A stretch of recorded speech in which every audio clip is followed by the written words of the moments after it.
하나님께서 신뢰함의 찬양을 받으신 줄로 믿습니다. 좌우에 서로 인사 나누죠. 반갑습니다. 잘 오셨습니다. 사랑하고 축복합니다. 신뢰함 찬양이 항상 밝아요. 흑인 연가 스타일인데 하여튼 밝습니다. 찬양은 밝아야 좋고 기뻐야 좋습니다.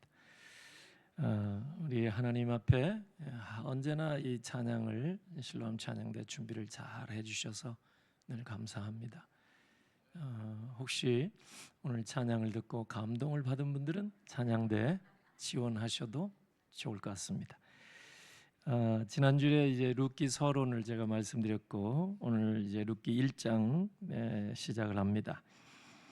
성경책의 배열상 순서를 보면은 사사기 다음에 룻기가 나옵니다. 근데 사사기 맨 마지막 구절 21장 25절에 뭐라고 되어 있는 거 하니 그때 이스라엘에 왕이 없으므로 그 결과는 사람이 각기 자기 소견에 오른 대로 행하였더라. 그런데 이제 사사기 바로 다음 룻기 이제 들어와서 엘리멜렉이라는 사람이 등장합니다. 멜렉이라는 뜻이 왕이거든요.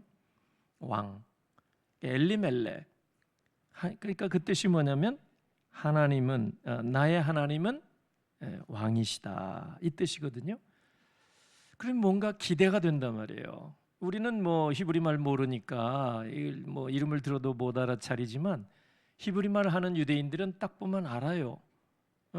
사사기 맨 마지막에 그때 이스라엘에 왕이 없으므로 백성들은 자기 소견에 오른 대로 행하였더라. 그런데 룻기 들어서 사사기 바로 다음 책 룻기 들어서 엘리멜렉이 등장한단 말이에요. 베들레헴 에브라 사람 엘리멜렉. 근데 그 이름이 그 뜻이 유대인들은 금방 알 거 아니에요.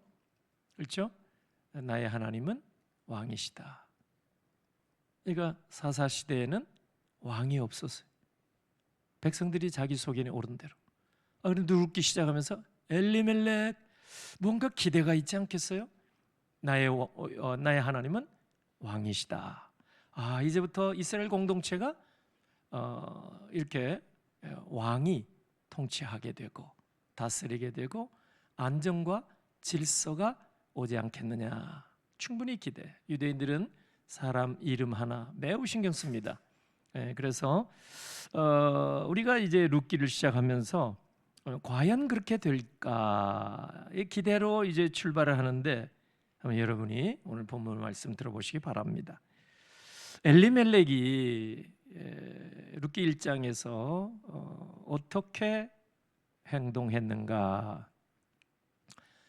생각하지 못하게 이제 베들레헴이 흉년을 만나게 되고 기근통에 어찌 살까? 이 가장이니까 엘리멜렉이 고민을 많이 했겠지만 여기 보면은 1장을 보면은 엘리멜렉이 가족들을 데리고 이웃나라 모압 땅으로 이주해 갔습니다.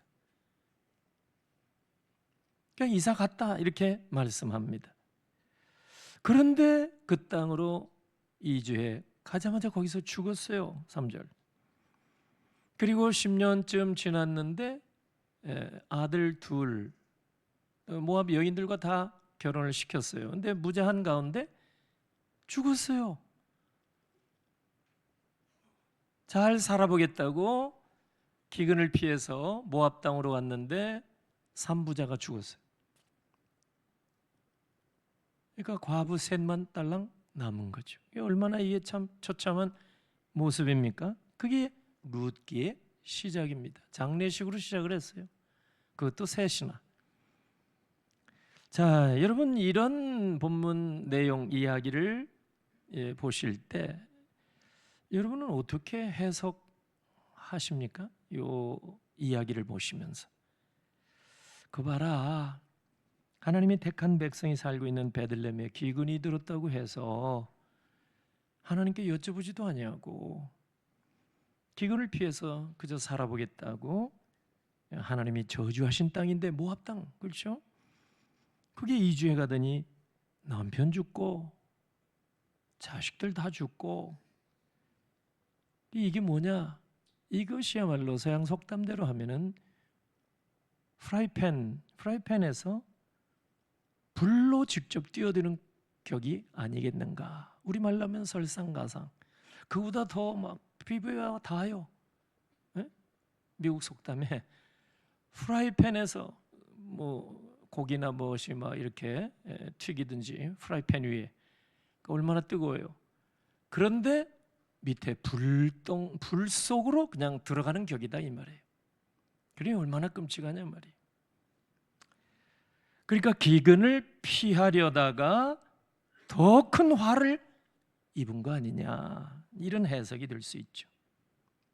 근데 성경에 보면은, 룻기를 보면은 엘리멜렉이 기근을 피해서 모압으로 이주해 갔다, 이것을 정죄하지는 않습니다. 소위 문제시 삼지는 않습니다. 룻기를 읽어보시면 알 거예요. 그렇죠. 가장이 그 가족들을 먹여 살리고 생계를 책임지는 것은 당연한 일 아니겠습니까? 성경이 그걸 뭐라고 하지는 않아요. 그 문제가 뭐냐? 하나님의 백성이 흉년을 피해서, 기근을 피해서 이제 한번 생계, 다른 방법이 없다. 정말 막막한 상황이다. 살 길이 막막하다. 만약에 그렇다면은 하나님의 백성으로서 적어도 하나님께 한 번이라도 여쭤봐야 할 거 아니에요. 그렇잖아요. 한 번이라도 하나님 앞에 기도해봐야 될 거 아니에요. 하나님은 어떻게 하면 좋습니까? 어떻게 살아야 갈지 지금 막막합니다. 하나님의 백성이니까, 하나님의 자녀니까 하나님 아버지께 한 번이라도 기도해봐야 될 터인데 엘리멜렉은 그렇게 하지 않았습니다. 한 번도 하나님께 여쭤보지도 않고 모압으로 이주해 가버린 거예요. 그것이 우리가 볼 때 매우 아쉽다 이 말이죠. 여러분, 기근이 들면 가장이라면 가족 생계를 위해서 양식을 사오든지 이사를 괜찮은 지역으로 간다든지 그것은 어찌 보면 당연한 일 아니겠습니까? 야곱도 가나안 땅에 기근이 왔을 때 양식을 사오라고 아들들에게 말했잖아요. 애굽에서 양식을 구입해 오잖아요. 당연한 일이에요, 어찌 보면은. 그런데 문제가 뭐냐? 하나님 앞에 한번 기도 좀 해보고 하나님께서 어떻게 인도하실지 한 번쯤은 생각해 봐야 되지 않겠는가? 그래도 하나님의 자녀로서 우리의 생사화복을 주장하시는 하나님이신데 한번 여쭤보는 게 당연한 일이 아니냐, 이걸 우리가 생각하게 됩니다. 근데 우리는 종종 하나님께 여쭤보는 걸 생략합니다. 여러분은 어떠하신지 모르겠어요. 생략할 때가 많아요. 때때로 우리가 결정할 때, 이사를 가느냐 마느냐 등 결정할 때 소위 우리가 결정장애를 겪을 때가 많아요. 결정장애. 그 이유가 뭔지 아세요? 하나님께 여쭤보지 아니하고 내 소견대로 결정하게 되니까 결정장애가 오는 거예요. 그렇잖아요. 하나님께 도움을 요청하고 여쭤본다면 이때는 하나님이 직접 말씀하신 시대니까 반드시 하나님이 갈 길을 보여주지 않겠습니까? 그럼에도 불구하고 나의 하나님은 왕이시다, 이런 이름을 가진 엘리멜렉은 그렇게 하지 못했다 이 말이에요. 성경이 정죄하지 않았다 해도 분명히 문제입니다. 문제. 그렇죠? 13절에 보면은 이 산부자, 남편 잃고 자식 잃고 나오미가 뭐라고 얘기합니까? 하나님이 나를 치셨으므로. 분명히 그렇게 얘기를 하죠. 하나님이 정죄하지는 않아요. 먹고 살 대책을 세우는 게 가장으로서 해야 할 일이 아니겠어요? 그러나 하나님께 한 번이라도 여쭤봐야 하는 것이 당연한 도리. 이걸 엘리멜렉이 놓쳤다. 이것이 믿음의 조상 아브라함과 엘리멜렉의 결정적인 차이입니다. 하나님이 아브라함에게 너의 고향과 친척과 아버지 집을 떠나 내가 네게 지시한 곳으로 가라. 하나님이 아브라함을 불러주셨습니다. 그때 아브라함은 히브리서 11장 8절 그 해석의 말씀을 보니까 갈 바를 알지 못했지만 하나님이 지시하시는 곳으로 나아갔노라. 할렐루야. 그 엘리멜렉은 어때요? 베들레헴의 기근이 들자 하나님의 지시로 움직인 것이 아니라 자기 소견에 오른 대로, 자기 생각에 오른 대로 모압 땅으로 이주해 갔다 이거예요. 자, 여러분, 룻기 1장 1절에 보면 이 시대, 이 이야기의 시대적 배경이 언제라고 그랬어요? 사사시대. 사사시대. 아까 얘기한 대로 사사시대의 특징이 뭐예요? 사사기 21장 25절 맨 마지막 구절, 그때는 이스라엘에 왕이 없었으므로 백성들이 어떻게 행하였다? 자기 소견에 옳은 대로 행하였다. 오늘은 좀 여러분이 대답을 잘 하시는 편이네요. 계절이 좀 바뀐 것 같아, 확실히. 엘리멜렉은 사사시대의 백성들의 전형적인 모습을 가지고 있어요. 여전히 지금 사사시대구나. 그렇죠? 우리가 깨닫게 되는 거예요. 하나님께 한번 여쭤보지 않냐고. 자기 소견에 옳은 대로. 그래서 묻지도 아니하고 모압 땅으로 먹고 살기 위해서 이주해 갔다. 이 얘기입니다.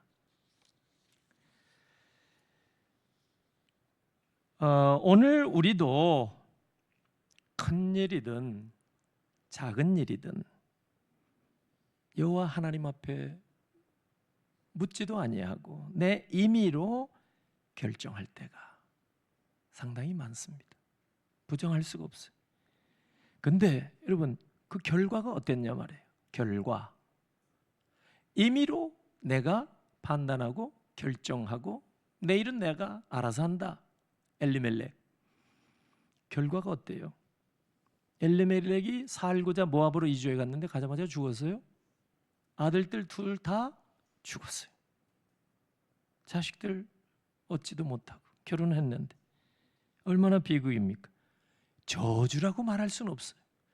그러나 나오미는 분명히 13절에서 고백하기를 하나님이 나를 치셨으므로 느낀 거예요. 하나님의 백성은 알죠. 저주는 아닐지라도.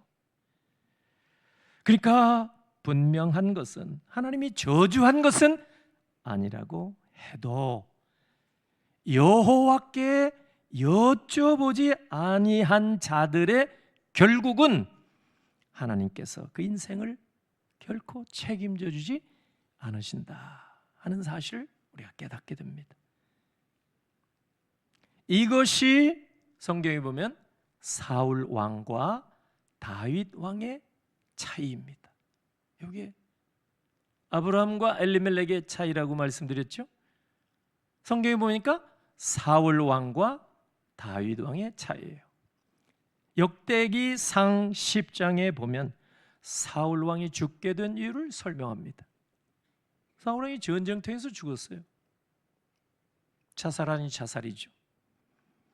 역대상 10절, 13절, 14절을 같이 한번 읽어보겠습니다. 사울이 죽은 것은 여호와께 범죄했기 때문이라. 그가 여호와의 말씀을 지키지 아니하고 또 신접한 자에게 가르치기를 청하고 여호와께 묻지 아니하였으므로 여호와께서 그를 죽이시고 그의 나라를 이세 아들 다윗에게 넘겨 주셨더라. 아멘. 역대기는 해석의 책입니다. 사무엘서는 실제로 역사를 쭉 기록해요. 역대기도 역사인데 해석이 담겨져 있어요. 중요합니다. 뭐라고 해석했어요?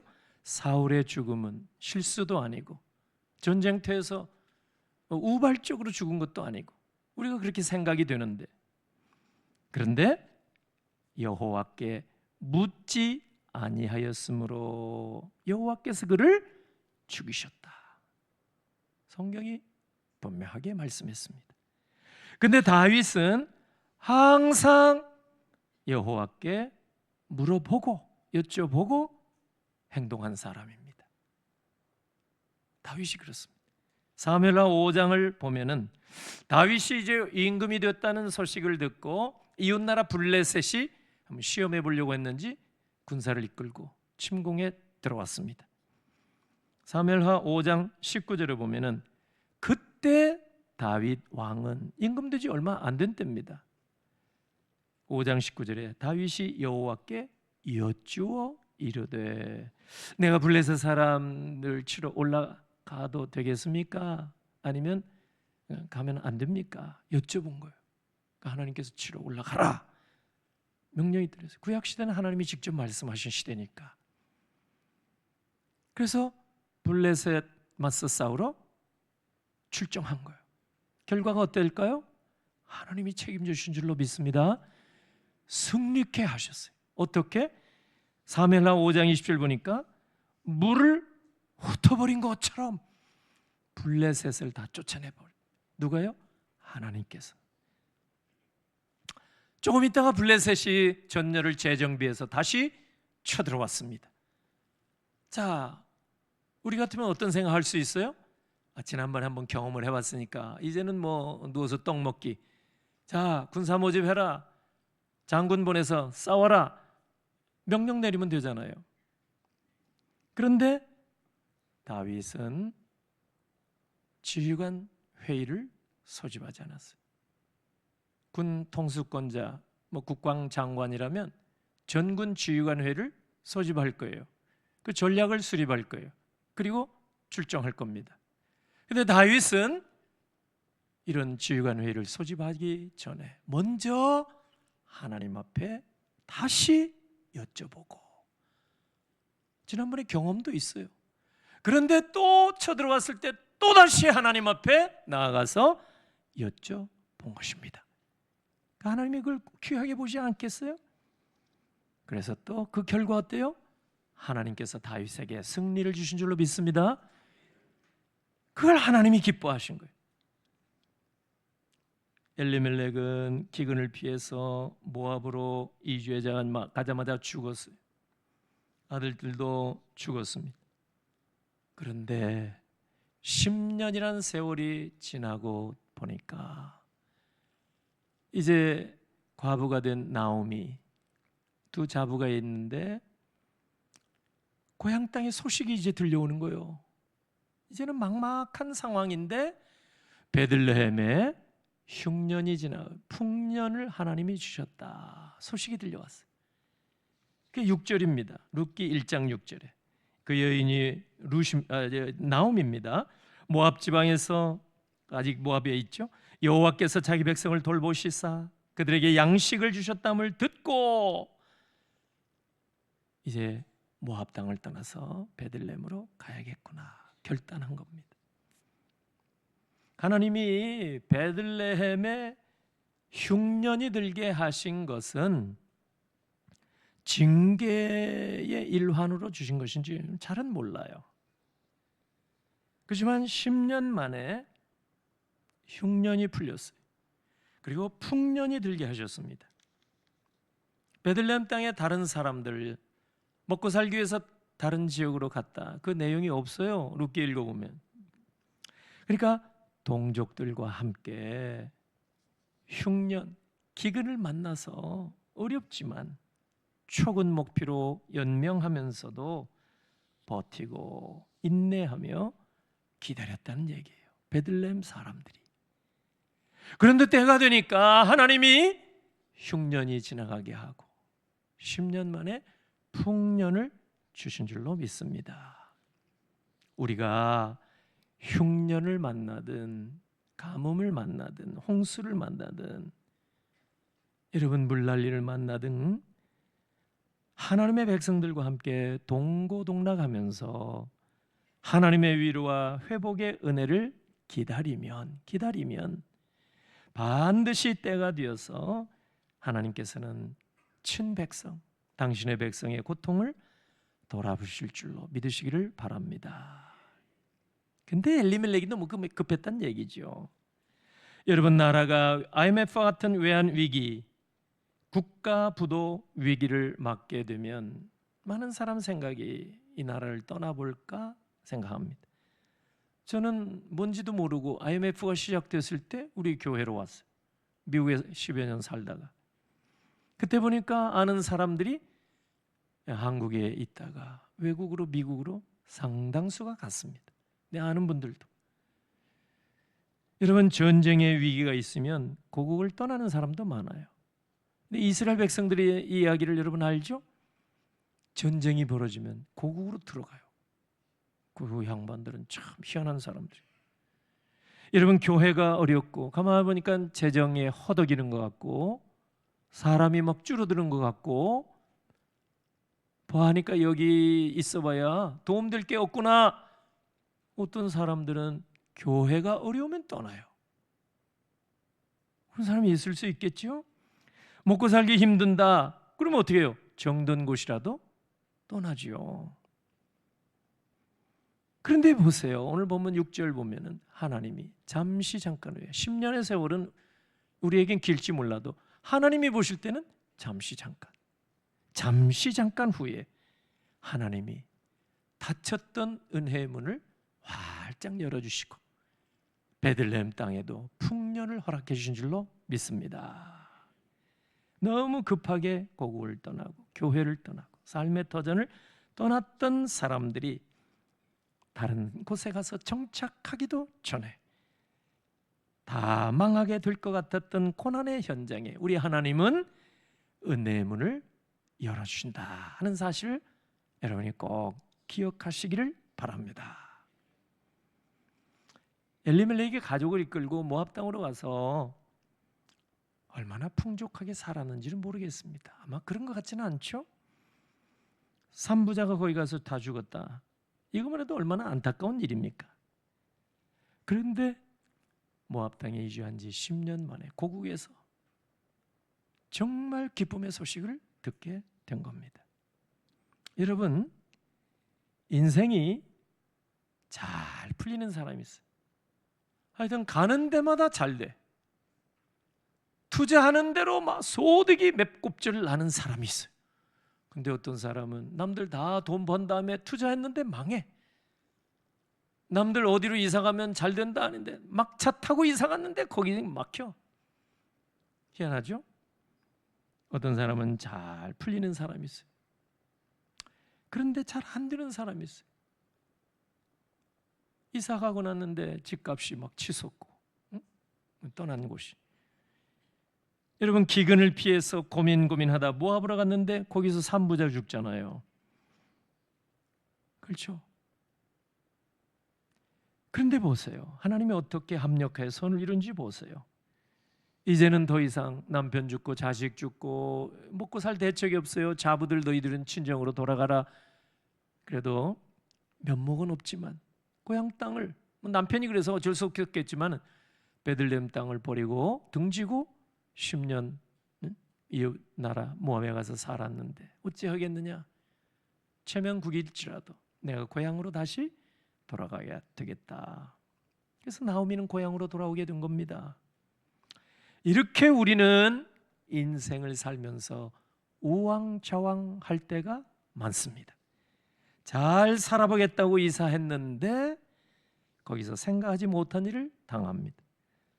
자녀들 교육시키고 아메리칸 드림, 미국 가서 성공해 보겠다고 재산 팔고 해서 미국에서 이민을 가서 삽니다. 열심히 일하기 때문에 돈 많이 벌게 되고 자식들 공부 잘 시키려고 미국 땅에 갔는데 돈 많이 벌었어요.